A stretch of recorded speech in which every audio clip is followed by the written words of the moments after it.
Halo, Assalamualaikum warahmatullahi wabarakatuh.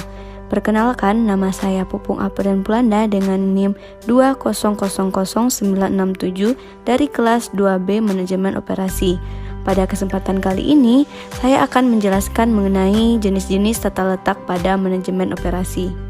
Jenis tata letak yang pertama yaitu tata letak berdasarkan produk.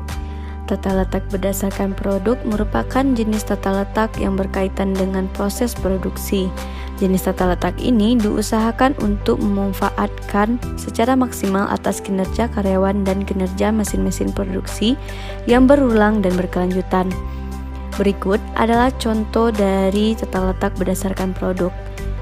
Perencanaan jenis tata letak ini biasanya digunakan pada industri manufaktur dan memiliki hasil produk yang massal, seperti kertas dan tekstil. Satu lini pada tata letak ini berdasarkan produk biasanya hanya menghasilkan satu jenis produk saja. Jenis tata letak yang selanjutnya yaitu tata letak berdasarkan proses. Perencanaan tata letak dengan jenis tata letak berdasarkan proses memiliki langkah-langkah dalam prosesnya, yaitu diawali dalam membuat matriks, menentukan kebutuhan dalam setiap ruangan, membuat skema diagram awal, menghitung biaya yang dibutuhkan, kemudian membuat tata letak alternatif, dan menyiapkan rencana dengan sedetail mungkin. Jenis tata letak proses sering digunakan pada industri bengkel, rumah sakit, perkantoran, dan universitas. Berikut adalah contoh tata letak berdasarkan proses.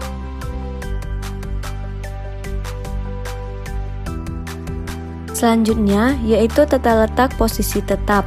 Tata letak ini digunakan untuk perusahaan yang memiliki proyek besar dan memerlukan tempat untuk penyimpanan seperti gudang dan alat transportasi. Lalu, tata letak posisi tetap ini juga sering digunakan pada industri pembuatan kapal penangkapan ikan. Berikut adalah contoh dalam penerapan tata letak posisi tetap. Jenis tata letak yang berikutnya yaitu tata letak grup teknologi.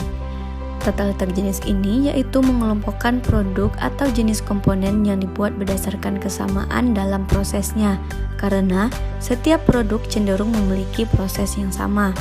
Berikut adalah contoh tata letak grup teknologi, di mana tujuan dari tata letak grup teknologi ini yaitu untuk menghasilkan efisiensi yang tinggi dalam proses manufaktur. Selanjutnya yaitu tata letak kantor. Agar perusahaan berjalan dengan lancar, diperlukan tata letak kantor yang sesuai dengan perlengkapan pekerja serta penempatan pekerja yang nyaman agar informasi berjalan dengan lancar. Selanjutnya yaitu adalah contoh dari tata letak kantor. Setelah melihat contoh dari tata letak kantor, selanjutnya kita akan membahas mengenai jenis tata letak yang lainnya, yaitu tata letak toko eceran atau retail, di mana merupakan pendekatan yang berkaitan dengan aliran pengalokasian ruangan dan merespon pada perilaku konsumen. Layout ini didasarkan pada ide bahwa penjualan dan keuntungan bervariasi kepada produk yang menarik perhatian konsumen, sehingga banyak sekali manajer retail mencoba untuk mempertontonkan produk kepada konsumen sebanyak mungkin. Berikut ini adalah contoh dari tata letak toko eceran atau retail.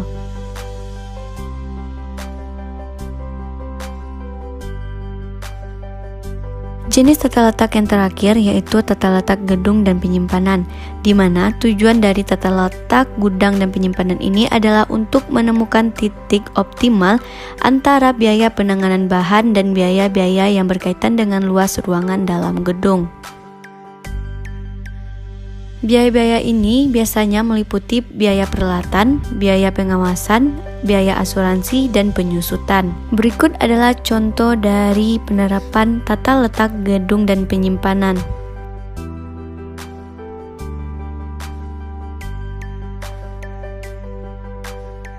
Baiklah, terima kasih atas perhatiannya. Semoga video ini bisa bermanfaat bagi teman-teman semua. Sekian pembahasan dari saya mengenai jenis tata letak beserta contoh dan penerapannya. Maaf bila ada kesalahan dalam penyampaian materi yang sudah dipaparkan. Saya Pupung April Belanda undur diri. Wassalamualaikum warahmatullahi wabarakatuh.